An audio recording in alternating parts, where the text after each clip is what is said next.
Oh, man. What a fall classic, huh? What a year. But baseball made it, and many congratulations go out to the Los Angeles Dodgers. They did it. They finally did it with that regime, with that manager, and with that certain ace known as Clayton Kershaw.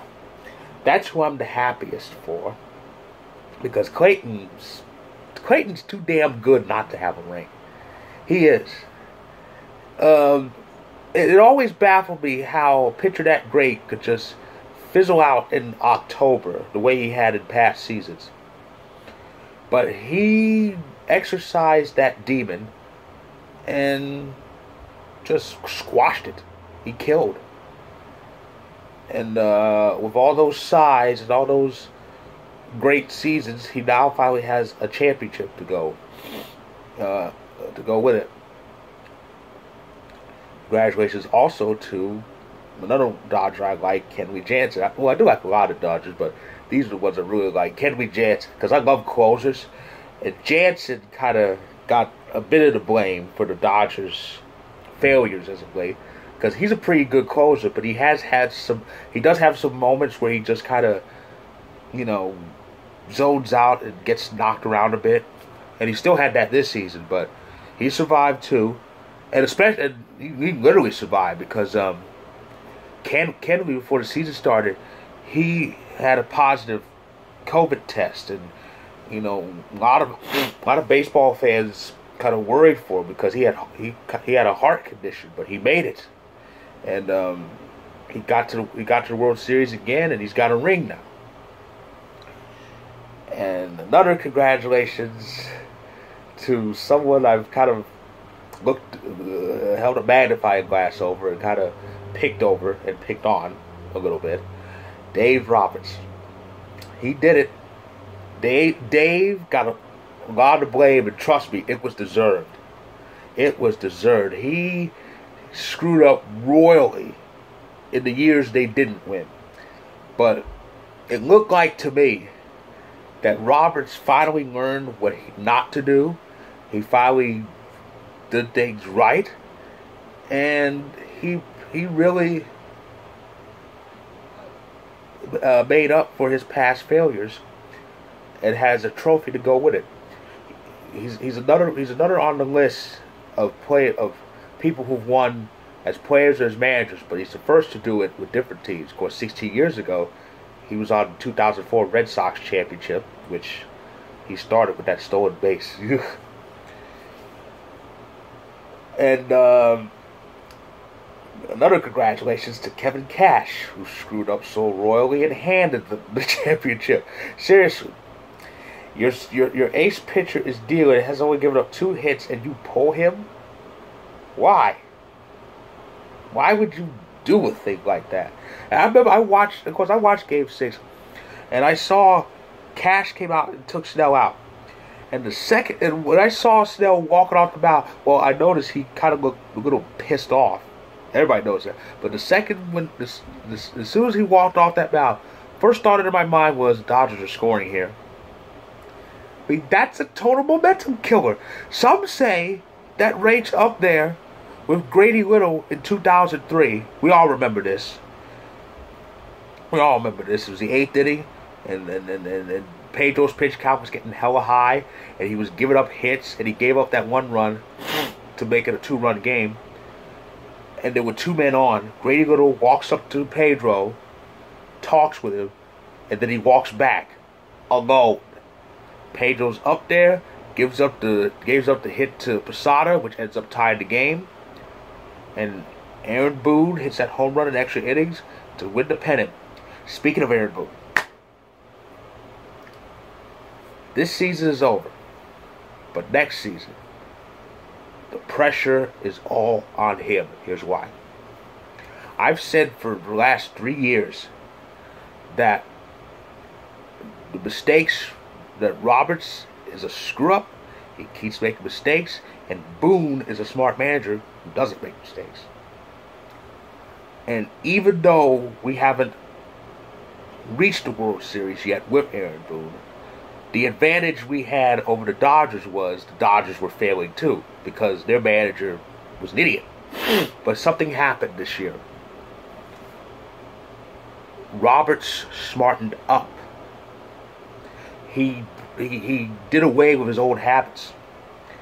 And as a result, he's won a World Series. Pardon. As a result of this, he's won a World Series. Now, the pressure is on Aaron Boone.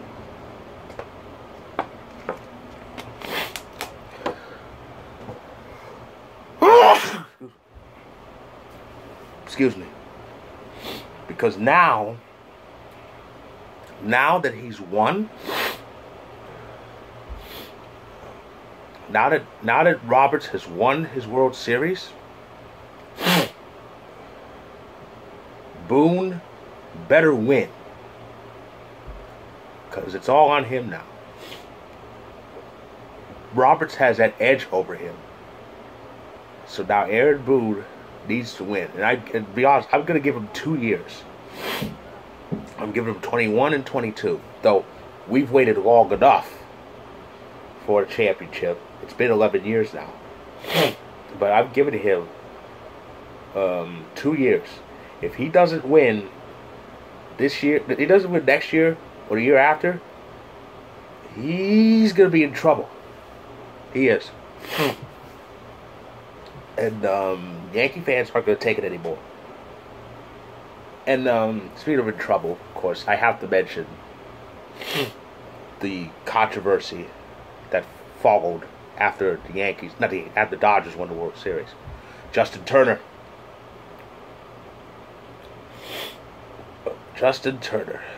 So, the news broke during the celebration that Turner tested positive for COVID-19. The story is he had a positive test the day before, and he had a second positive test on game day. Now, I've heard one report that said Turner didn't want to play because of it, and they said the Dodgers wanted to bench him, but he ended up playing anyway. He got pulled late in the game after the news the test broke, and was replaced by Cookin Hernandez.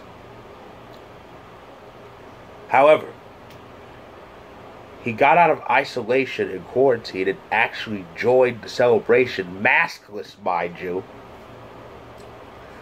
He was shown kissing his wife. He was shown embracing Kershaw. He was shown next to Dave Roberts, who is a cancer survivor. Now, this isn't good. This is not a good look. Of course, baseball has kind of fumbled when it comes to COVID-19. And I didn't like when I watched Round the Horn and Kevin Blackstone said sports has done very bad with the coronavirus. That's completely false, because the NBA and the NHL have done the best when it comes to COVID. Zero positives, very few positives. Other leagues, Major League Soccer, WNBA, they've done well when it came to COVID. The NFL, they've had some bumps, but they've thrived and they've survived, and there hasn't been many bumps since. Only Major League Baseball has kind of screwed up when it comes to the coronavirus, and that's all the fault of Rob Manfred. And by the way, Manfred getting booed, that was beautiful. He is an idiot commissioner. He's now the worst commissioner in sports. He has Gary Bettman beat by a mile, and Bettman's gotten much better. So, yeah. So it's not 2020 without some kind of weirdo thing happening in a World Series celebration. But regardless of all that, congratulations to the Dodgers. Their first championship since 1988. They're 7th overall. They're 6th since moving to LA. They won only one as the Brooklyn Dodgers back in 1955. And now they've released the favorites. They say the Dodgers are the favorites to repeat in 21. The Yankees are 2nd. The Rays are 3rd. And the Padres and Braves are tied for 4th. So it should be interesting. But it's a long off season. And regarding sports, because everything is shifted due to the pandemic, at the moment, the NFL, as far as pro sports, the NFL is kind of the only game going now. And of course, week 8 of the NFL season starts tomorrow. But football is not a daily sport. Football is a tri-weekly. It's a tri-weekly sport. Sometimes 4 days a week. Later seasons because you get Saturday football too. But but yeah, football is not a daily sport, which means there's going to be a lot of days of the week where there's no professional sports overall, none of the four major ones. So at least until the NBA or NHL return, whatever that is. So another end to the baseball season. They made it barely, but they did, and the Dodgers won the whole thing. I'll be back on YouTube to recap week number 8 of the NFL season. So until then.